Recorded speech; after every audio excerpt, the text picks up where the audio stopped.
ሰላም ጥዕና ሃበልና ክቡራት ተኸታተልትና ንሎሚ ክልተ ጥሪ 2018 ዓመተ ምህረት ዝሓረናዮም ዜናታት ከም ዝስዕብ ተዋዲዶመሎም ንቻናልና ላይክ ሼርን ሳብስክራይብ እናገበርኩም ምሳና ንክትጸንሑ ብምዕዳም ፈለማ ዓበይቲ ነጥብታት ክንቅድም ንምዕራብ ትግራይ ብሓይሊ ወሪሩ ዝርከብ ዕጡቕ ሓይሊ ኣምሓራ ንጹሃት ሰባት ይኣስርን የሳደድን ከም ዘሎ ተሓቢሩ እቲ ሓይሊ ኣብ ከቢድ ወጥርን ዘይምርግዓን ከም ዝርከብ እውን ካብቲ ቦታ ዝረኸብናዮ ሓበሬታ የመልክት። ውድብ ብሄራዊ ዓባይ ትግራይ ባይቶና ዳግም ኣብ ክልተ ከም ዝተመቐለ ተፈሊጡ እቲ ሓደ ጉጅለ ንኺዳን ኣመነ ካብ ኣቦ መንበርነትን ኣባልነትን ብምብራር ሓድሽ ኣቦ መንበር ከም ዝሰየመን ትገልጽ። ኪዳን ኣመነ ድማ እዚ ሓይሊ ብወንጌል ብልጽግና ዝተጠመቐ አንጻር ረብሓ ህዝቢ ትግራይ እዩ ኢልዎ ኣሎ። ኣብ 1000 መዓልትታት ኩናት ሱዳን ሲሶ ህዝቢ ሱዳን ከም ዝተበዛበለ ዓለም ለኸ ትካል ስደተኛታት ኣፍሪጡ። ብኻሊእ ዜና ሰራዊት ሱዳን ሚዛን ሓይሊ ኣየሩ ከበርኸሉ ይኽእል እዩ ዝተባሃለ ስምምዕ 1.5 ቢልዮን ዶላር ኣጽዋር ከም ዝፈጸመ ተገሊጹ። ናይዚኦምን ካልኦትን ዝርዝር ሓበሬታታት ክነቕርበልኩም ኢና። ሰናይ ጸንሒት። ከቢድ መውጋእትን ዘለዎም 20 ጀጋኑ ተጋደልቲ ኣብ ወፃኢ ሃገር ክሕከሙ ይልእኽ ኣለኹ ኢሉ ኮሚሽን ሓርበኛታት ትግራይ። እቲ ኮሚሽን ነዚ ዝገለጸ እቶም 20 ከቢድ መውጋእቲ ዘለዎም ተጋደልትን ሓብሓብቶምን ስነ ስርዓት ምፍናው ኣብ ዘካየደሉ እዋን እዩ። ኣብ ቦታት ሃይማኖት ዓበይቲ ዓድን ዕዱማት ተጋይሽን ኣብ ዝተረኸብሉ ዝተኻየደ እቲ ስነ ስርዓት ምፍናው ጀጋኑ ውግኣት ተጋደልቲ ካብ ዘለዎም ቃንዛ ክድሕኑ መቐጸልታቲ ካብ ህዝብን መንግስትን ብዝእከብ ሃፍቲ ክካየድ ዝጸንሐ ምሃብ ሕክምና ወፃኢ ምዃኑ ተገሊጹ ኣሎ። ኣብቲ ስነ ስርዓት ምፍናው ጀጋኑ ጉድኣት ዝተረኸቡ ኮሚሽን ሓርበኛታት ትግራይ ተጋዳላይ ናስር መምሑር ኩናት ጽንተት ትግራይ ንምምካት ግቦኦም ዝፈጸሙ ጀጋኑ ጉድኣት ኣካል ተጋደልቲ ትግራይ 20 እንትኾኑ ሓብሓብትን ኣመራርሓን ሓዊሱ ብድምሩ 31 ሰብ ዝሓዘ ጉጅለ ክልኣኽ ምዃኑ ገሊጾም። ዝነኣሰ ጻንሒ ዝህልዎም ተሓከምቲ ሓደ ወርሒ ከምኡ እውን ክሳብ 3 ወርሒ ክጸንሑ ዝኽእሉ ጉድኣት ኣካል ከም ዘለዎም እውን ኣብቲ እዋን ተሓቢሩ እዩ። ኣብ ሃገራት ኣሜሪካ፣ እስራኤል፣ ህንዲ፣ ቱርክን ካልኦትን ውግኣት ተጋደልቲ ግልጋሎት ሕክምና ክረብሑ ተገይሩ እዩ ዝበሉ ኮይኖም እዚ ተግባር ካብ ቅኑዕ ልግሲ ህዝቢ ትግራይ ዝብገስ ብምዃኑ ከም ተጋደልቲ ንህዝብና ክብሪ ንህብ ኢሎም። ይኹን እምበር ዛጊድ ክሕከሙ ዝግብኦም ተጋደልቲ ብምኡልነት ንምትግባርን ዝተሓከሙ ተጋደልቲ ድማ ዓርሶም ክኢሎም ክነብሩ ህዝቢ ትግራይ ክረባረቡ ይግባእ ኢሉ። ይኹን እምበር ዛጊድ ክሕከሙ ዝግብኦም ተጋደልቲ ብምሉእነት ንምትግባርን ዝተሓከሙ ተጋደልቲ ድማ ዓርሶም ክኸእሉን ክግበርን ህዝቢ ሕዝውን ሓገዙ ንኸጠናኽር ጸውዖም። እትኸድዎ ዓዲ ባህሉን ቋንቋን ዝተፈለየ ብምዃኑ ብምዕቡል ስነ ባህሪ ዝሐሸ ግልጋሎት ክረኽቡ ዓርሶም ክተዳሉ ይግባእ ዝበሉ ተጋዳላይ መምሑር ኣብ ርእሰ ከተማ ህንዲ ኒው ደልሂ ዝርከብ ኣፖሎ ዝበሃል ማእኸል ሕክምና ግልጋሎት ዝተወሰነ ምዃኑን እቲ ማእኸል ሕክምና ልዕሊ ዓቕሙ ምዃኑን ተረጋጊጹ ናብ ካሊእ ከይዶም ክሕከሙ ከም ዝኽእሉ እውን አብሪሆም። ስፔሻሊስት ሓፈሻዊ መጥባሕቲ ዶክተር ሃድራ ሃይሉ ብወገኖም ውግኣትና ክሕከሙ ዝኽእሉ ዝሐሸ ሕክምና ንምንጻር ናብ ሃገራት ህንድን ታይላንድን ክልተ ጉጅለታት ተለኣይኾም መረፃ ሆስፒታል ከም ዝተኻየደን ኣብ ህንዲ ዝርከብ ሆስፒታል ኢንድራ ፕራስታ ኣፖሎ ከም ዝተሓረየን ገሊጾም። ሕዚ ዝለኣኹ ዘለዉ ተሓከምቲ ዝበዝሑ መጉዳእቲ ዓይኒ ዘለዉ ምዃኑ ዝሓበሩ ዶክተር ሃድራ ተሓከምቲ ስብራት ዓጽምን ቱቦታት ሽንትን ከም ዝርከብዎም እውን ገሊጾም። ዶክተር ሃድራ እንትገልጹ ኣፖሎ ዝተሓረየሉ ረቑሓታት እንተብርሁ ዓለም ለኻዊ ትሕዝቶም ድሕረ ባይታ ናብ ትግራይ ብምምጻእ ስራሕቲ ምምማይ ተሓከምቲ ክሰርሕ ዝኽእል ምዃኑ ምቹውነትን ካልኦት ብምርኣይ ብሓፈሻዊ ውፅኢት ገምጋም ጉጅለ መጽናዕቲ 87 ሚእታዊ ብምርካቡ ዝተሓረየ እዩ ኢሎም። ንምዕራብ ትግራይ ብሓይሊ ወሪሩ ዝርከብ ዕጡቕ ሓይሊ ኣምሓራ ንጹሃት ሰባት ይኣስርን የሳድድን ከም ዘሎ ተሓቢሩ። እቲ ሓይሊ ኣብ ከቢድ ወጥርን ዘይምርግዓን ከም ዝርከብ እውን ካብቲ ቦታ ዝተረኸበ ሓበሬታ የመልክት። ንባዕሉ ዋርድያ ተከዘ ብምባል ዝሰየመን ብሰራዊት ኢትዮጵያ ዝሕገዝን ብኮነሬል ደመቀ ዘውዱ ዝምራሕን ዕጡቕ ሓይሊ ክልል ኣምሓራ ኣብዚ እዋን ኣብ መላእ ምዕራብ ትግራይን ጸለምትን ሰፊሕ ማእሰርትን ምስዳድን የካየድ ከም ዘሎ እናተገለጸ ይርከብ። ኣብቲ ቦታ ዝርከቡ ፍልፍላት ከም ዝበልዎ እቲ ሓይሊ በብመዓልቱ ኣብ ጎደና ዕጡቓት ብምዛር ክንቀሳቐስ ዝተረኸበ መንእሰይ ብፍላይ ድማ ተጋሩ ኣብ ምእሳርን ምፍራሕን ተጸሚዱ ይርከብ። ከምኡ እውን ብለይቲ ገዛን ገዛ ብምዛር ተጋሩ ብመነቶም ይኣስሮም ከም ዘሎ ዝሓበሩቶም ፍልፍላት ናበይ ከም ዝወስዶም ግና ኣይፍለጥን ኢሎም። ከምኡ እውን ኣብቲ ዝሓለፈ ወርሒ ሰሊጥ ክእክቡ ብምባል ናብ ምዕራብ ትግራይ ንዘእተዎም ኣምሓሩ ይገፎም ከም ዘሎን ብምግላጽ እቶም ዝግፈፉ ዘለዉ ኣምሓር ግና ንስልጠና ከይኮኑ ከም ዘይተርፉ ዘለዎም ግምት ኣቐሚጦም። በዚ እውን ተጋሩ ንማእሰርቲ ኣምሓሩ ንስልጠና ብሰፊሕ ይግፈፉ ከም ዘለው ናይዚ መሰረታዊ ምክንያት ድማ ወያነ ናብ ምዕራብ ትግራይ ንምእታው ምድላዋት ወዲኡ ኩናት ክጅመር ካብ ዝብል ስግኣት ዝብገስ ከም ዝኾነ ሓቢሮም ብኣሸተ ደመለውን ደመቀ ዘውዱን ዝምራሕ ኣስመላሽ ኮሚቴ ዝበሃል ውዳበ ኣብ ዝሓለፉ 5 ዓመታት ሃፍቲ ምዕራብ ትግራይ ካብ ምጉሓሉ ንላዕሊ ምዕራብ ትግራይ ከመ ካሽሚር ክትከውን እምበር ካብ ገዲም ወያነ ኣይቆፃፀራን ብምባል ማዕለያ ዘይብሉ ሓይሊ የሰልጥን ከም ዘሎ ዝፍለጥ እዩ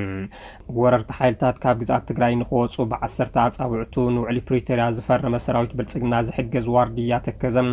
ዕላምኡ ተጋሩ ካብ ሩባ ተከዘ ንኸይሓልፉ ንምክልኻል እንትትከውን በዚ እውን ኩሉ ወልቃይታይ ከመ እስራኤል ክዕጠቕ ከም ዘለዎ ምእዋጅ ይዝከር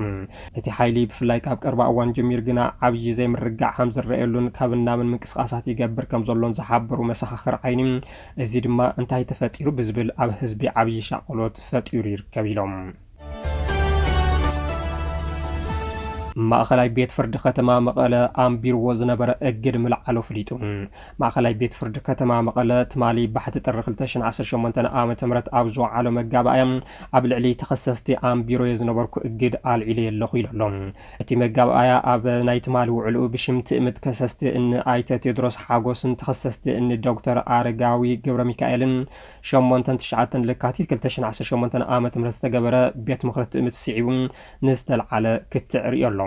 بمسارة تيم جابايا تخصصت حجاويان بالعلواي سلطان زلو بيت مخرج مستمرت بمخانم تمت جبار سناي بمخانون أبيرو فتح الدايركتوريت مزجبا سند بأواج قطري 320 شعاتن إزبار كلتشن 10 حدا عامة مرت استمزجت تكال بمخانم كم أون كابش حنت شعات 289 عامة مرت جميرون أب تجري حجاو فقاد حيزن كأساس جبار سناي سلزخانم قدم قبل بما أخلاي بيت فردي توهاي وزنبر أجر نخل علن سور سلطان كسيمر أيناي ما أخلاي بيت فردي زي كونس بمحدارون ببيت فرد ورا داخل رزقبون وانين يزبل مقاوم حساب قريب نتيجة تعزمر مرة ما أخلاي بيت فرد كتمام مقالة زسعب والسنتات هي بالخوز بالخوين ما أخلاي بيت فرد قدم قبل قبل على تخصصتي ذهب وأجر نخل على الموصان أمونجو كساس تخصص زلوك التعسلت عن داينات بمحدارون من قدن بوردا بيت فرد نكر رزقبون بر بقطعنا بما أخلاي بيت فرد قريب خرقن والسنة خوها ولن زي بعوانين مخانو وريو فايل كعصا بمول دمسي وسيني بل اتي ما خلاي بيت فردي قدم قبل نمنتاي نتي غداي ريو اجد امبيرلو خمس نبرغنا زغلوص ነገር የለን ቁጽሪና በየመን ዘአቱ ስደተኛታት ኣብዞ ወሰኸል ዋን መብዛሕትዮም ኢትዮጵያውያን ከም ዝኾኑ ሓደ መጽናዕተ መልኪቱ ዓለም ለኸ ትካል ስደተኛታት ኣብዞ ጾ ሓድሽ ጸብጻብ ቁጽሪና በየመን ዘአቱ ስደተኛታት ወሰኸም ዘርኤ በመሕባር ኣብ ወርሒ ተሓሳስ ጥራሕ ኣብ የመን ኣብ ዝርከቡ መቆጻጸሪ ዶባት ልዕሊ 21000 ስደተኛታት ዶብ ሰጊሮም ኢሉ እቲ ቁጽሪ ምስቲ ዝሓለፈ ወርሒ ክነጻጸር እንከሎ ብዓብይ ከም ዝወሰኸን ኣብ መቆጻጸሪ ዶባት ናይቲ ትካል 21996 ሰባት ናብ من كأتون كلهم كل 2034 سدتنيات دما كاب يمن دوب سجيرهم ناب سعود عرب كم زمرحوا أفريتهم ناب تهاجر كاب زاتو سدتنيات 9800 إثيوبياويان مخانم أتي تصاب بمملكات لتم استرفوا كل 100 سومالياويان يوم تم كاب يمن دوب سجرو سدتنيات ون زيجات إثيوبيا يوم الوملهم كابتم ناب يمن استسددوا تم سبعا كل 100 ناب سعود عرب نمسجار استلمون تخون استرفوا دما أب يمن كتصنحوا زحاسو يوم الوم أتي 8 مئتاو بقندو خاب جوتي 18 مئتاو دما كاب سوماليا زبغسو خام زخونو زحبر صبصاب عالم لختكار سدتنياتات 98 مئتاو مخنيات سدتهم زحشه قطوا نمدلاي مخانو يحبر كابتم اور حتى حساس ناب يمن زاتو لعلي 21000 زي حغاويان سدتنياتات 60 مئتاو دق تبعتهم 23 مئتاو هصانات 17 مئتاو دما دق انستي مخانوم اتي صبصاب عملكيتو او ايثيوبيا بزعبا زي حغاو مسغار دق سبات زملكت صبصاب زوصت كان أول حتى كم تطرح بدمر 4557 تمزجيوم يلون أتيز تزرق حسب صاب إثيوبيا كابتن كاو إثيوبيا زوج سدتنياتات 400 وناب سعود عرب زون عند خرم كاو إثيوبيا زوج زيجاتات بقندو عب كل العفار زركب مسجاجري دوبات جيبوتي جالفين دولن كم أول من الصوماليا زدوا مسجاجري دوب توغو 5 كامو جريسون كوميشن بوليس كل العفار كلم خلتها معلتات أبز حلفوش دش توارح بزي حقاو من قدي بتخلنا حلفو زفتونهم شوعات تشعن 900 سبات أب كيد 5 أتوا مجلسو ذكريون ኣብ ትግራይ ካብ ዝንቀሳቐሱ ውድባት ፖለቲካ ሓደ ዝኾነ ውድብ ባይቶና ዓባይ ትግራይ ባይቶና ንኪዳነ ኣመነ ካብ ኣቦ መንበርነትን ኣባልነትን ከም ዘሰናበ ተፈሊጡ። ብኻሊእ ገጽ እቲ ዝወፀ ደብዳቤ ብብልጽግና ተጠሚቖም ናብ ትግራይ ብዝተመለሱ ልኡኻን ዝተነዝሐ ብምዃኑ መላእ ኣመራርሓን ኣባልን ኣብ መትከሉን ክጸንዕ ኪዳነ ኣመነ ጸዊዑ። ብኣመራርሓ ቅልውላዊ ሕመሳ ካብ ዘለዋ ውድባት ፖለቲካ ሓደ ዝኾነ ባይቶና ሕዚ እውን ኣብ ክልተ ከም ዝተኸፈለ እናተገለጸ እዩ። ኣብ ማሕበራዊ ሚድያ ዝተወዝዐ ኣቦ መንበር ቀይርና ኣለና ዝብል ደብዳቤ ከም ዘመልከቶም ባይቶና ካብ 23 ክሳብ 24 ጉንበት 2017 ዓ.ም ኣብ ከተማ መቐለ ኣዳራሽ ኣጋዚ ፍሉይ ጉባኤ ኣብ ዝካየደሉ እዋን ብኣይተ ኪዳነ ኣመነ ይምራሕ ምንባሩ ብምዝኻር ሕዚ ግና ንኣይተ ኪዳነ ኣመነ ኣውሪዱ ንኣይተ ጣዕመ ገብረ መድህን ኣቦ መንበር ገይሩ ሸይሞሎ ይብል። ኣይተ ኪዳነ ኣመነ ካብ ዝቐረበሎም ወቀሳታት ሓደን ቀንድን ሕወሓትነት እዩ ዝበለቲ ደብዳቤ ኪዳነ ኣመነ ኣብ ክንዲ ብመትከላዊ መስርሕ ነታ ውድብ ናብ ዝለዓለ ብርኪ ምስግጋር ንልኡኽቶ ውድቦም ገዲፎም ነቲ እንቃለሶ ዘለና ስርዓት ሕወሓት ብምድጋፍ ጓንቲ ሻዕብያ ኮይኖም ስለ ዝረኸብናዮም ኢና ኢሎሎም እቲ ዝወፀ ደብዳቤ።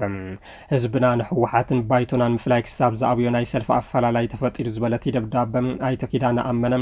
ካልኦት ኣብዚ ክትገልጾም ዘሰኩ ጽምዶ ብዝብል ዘይተቀደሰ ተግባርን ልኡኽ ሻዕብያን ምፍጻም ተዓጢቖም ለይትን ቀትርን ስለ ዝተንቀሳቐሱን ብተደጋጋሚ መጠንቀቕታ ተዋሂቦም ከስተኻኽሉ ብዘይምኽኣሎምን ማእኸላይ ኮሚቴ ባይቶና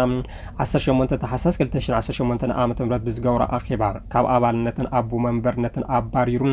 ንኣይተ ጣዕመ ገብረ መድህን በየነ ኣቦ መንበር ገይሩ ሙሻሙ ዕላው ገይረሎም። እቲ ማህተም ባይቶና ዝተነበረሉ ደብዳቤ እቲ ሓድሽ ኣቦ መንበር ባይቶና ጓንቲ ሕወሓትን ሻዕብያን ካብ ምዃን ተናጊፉ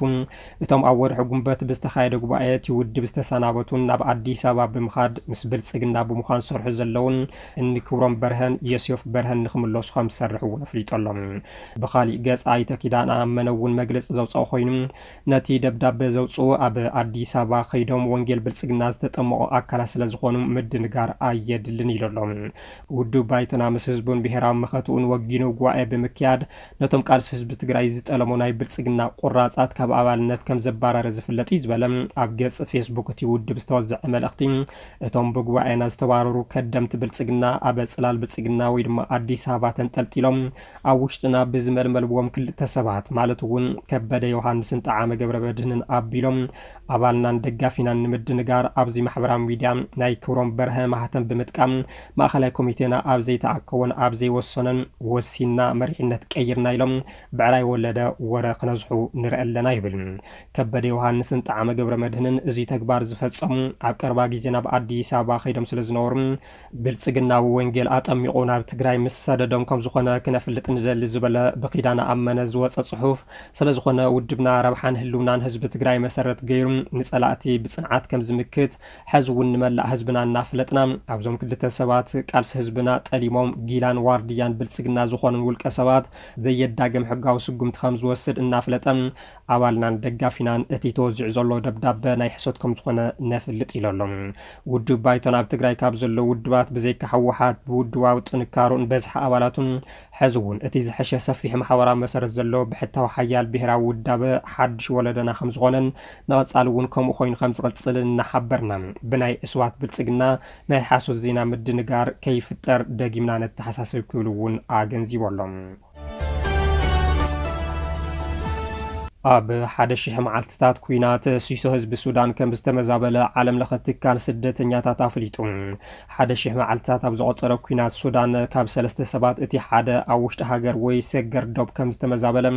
እዚ ድማ ኣብ ዓለም እቲ ዝዓበየ ቅልውላው ምምዝባል ምዃኑ ዓለም ለኸ ትካል ስደተኛታት ኣመልኪቱ። እቲ ትካል ኣብ ዘውፅኦ መግለፂ 15 ሚያዝያ 2023 ዓመት ፈረንጂ ውግእ ካብ ዝለዓልነት ዘም ኣብ ሕድሕድ ሰሙን ብማእኸላይ ገምጋም 5 ሰብ ንክመዛወሉ ዝገብሩ ፍጻመታት ከም ዘጋጠሙ በዚ እውን ሚልዮናት ካብ መረቦቶም ከም ዝተመሓው ኣፍሊጡ። እቲ ትካል 524 ምስ ጎነፅ ዝተኣሳሰሩ ፍጻመታት ከም ውሕጅን ባርዕን ሓዊሱ 219 ተፈጥራዊ ሓደጋታት ብድምሩ 743 ፍጻመታት ምዝባል ከም ዝሰነደ ዕላው ገይሩ። መረዳእታታት ዓለም ለኸ ትካል ስደተኛታት ከም ዘመልከቶ ልዕሊ 15 ሚልዮን ሰባት ካብ መንበሪኦም ንምዝባል ክግደዱ ከለዉ ካብዚኦም እቶም 11.58 ሚልዮን ሰባት ኣብ ውሽጢ ሱዳን ኣሳት 4 ሚልዮን ድማ ዶባ ሰጊሮም ናብ ዝተፈላለዩ ሃገራት ዝተሰደዱ እዮም ኢሉ ኣብ ሓደ ዓመት ዝተመዝገበ ቅልውላው ጥራሕ ኣብ ሱዳን ኣብ ዝሓለፉ 2 ዓመታት ካብ ዘጋጥመ ተደሚሩ ብዕፅፊ ዝበዝሑ ሰባት ምዝባሎም ብምሕባር ሱዳን ኣብ መላእ ዓለም ካብ ዝተመዛወሉ ሰባት ኣስታት 15 ሚእታዊ ከም ትሕዝ እዚ ማለት ድማ ብደረጃ ዓለም ካብ ዘሎ 7 ተመዛበልቲ እቲ ሓደ ሱዳን እዚ ማለት ድማ ብደረጃ ዓለም ካብ ዘሎ 7 ተመዛበልቲ እቲ ሓደ ሱዳናዊ ምዃኑ የመልክት ናይ 1000 መዓልትታት ኩናት ህዝቢ ሱዳን ክጻወሮ ዘይከኣለ በደል ኣስዒቡ ዝበላ ዋና ዳይሬክተር ትካል ስደተኛታት ኤሚ ፖፕ ሲቪላት ንምክልኻል ንዝተመዛወሉ ስድራ ቤት ንምድጋፍ ከምኡውን ብውሑስ ንኽምለሱ ንኽሓዊን ህጹጽን ቀጻልን ዓለም ከስጉምቲ ንኽወሰድ ጸዊዐን ኣብ መወዳእታ ወርሒ ጥቅምቲ 2025 ኣብ ሰሜን ዳርፉር ኤል ፋሻር ዝተፈጠረ ጎነጽ ልዕሊ 100,000 ሰባት ዘመዛበል እንትትከውን ኣብ ዞባ ኮርዳፋን ብዝተኻየደ ውግእ ድማ ኣብ ዝሓለፉ ኣዋርሕ ኣስታት 65,000 ካብ መረቦቶም ንኽመዛወሉ ከም ዝተገደዱ እቲ ሓበሬታ የመልክት እዚ ከምዚ ኢሉ እንከሎ እቲ ኩናት ተጠናኺሩ ዝቐጸለ ኮይኑ ብፍላይ ኣብ ዳርፉር ተኸታተልቲ ውግኣት ይካየዱ ከም ዘለዉ እናተገለጸ እዩ ብመሰረት እዚ ሰራዊት ሱዳን ስትራቴጂካዊ ቦታታት ዳርፉር ከም ዝተቆጻጸረ ሓይልታት ጥሙር መንግስቲ ሱዳን ኣብ ልዕሊ ምልሻ ዳዕሜር ሰሪዕ ዝጀመርዎ መጠነ ሰፊሕ መጥቃዕቲ ብምቕጻል ኣብ ሙሉእ ዞባ ኮርዳፋንን ካልኦት ዞባታትን ዓወት ብምዝጋብ እቲ ዓውደ ውግእ ናብ ዳርፉር ይሽምረር ከም ዘሎ መረዳእታታት የመልክቱ ሓይሊ ኣየር ሱዳን ድማ ኣብ ዳርፉርን ኮርዳፋንን ኣብ ልዕሊ ሓይልታት ቅልጡፍ ደገፍ ወተሃደራዊ መጥቃዕቲ ብምክያድ 240 ናይ ውግእ መኻይን ኣጽዋር መደብራት ስርሒት ከም ዘዕነየ ኣፍሊጦሎም ሰራዊት ሱዳን እቲ ሕዚ ኣብ ልዕሊ ወሃብ ህጹጽ ደገፍ የመዝጎኑ ዘሎ ዓወታት ሚዛን ሓይሊ ኣየሩ ከበርኸሉ ይኽእል ዝተባሃለ ሓደ ስምምዕ ዝገበረ ኮይኑ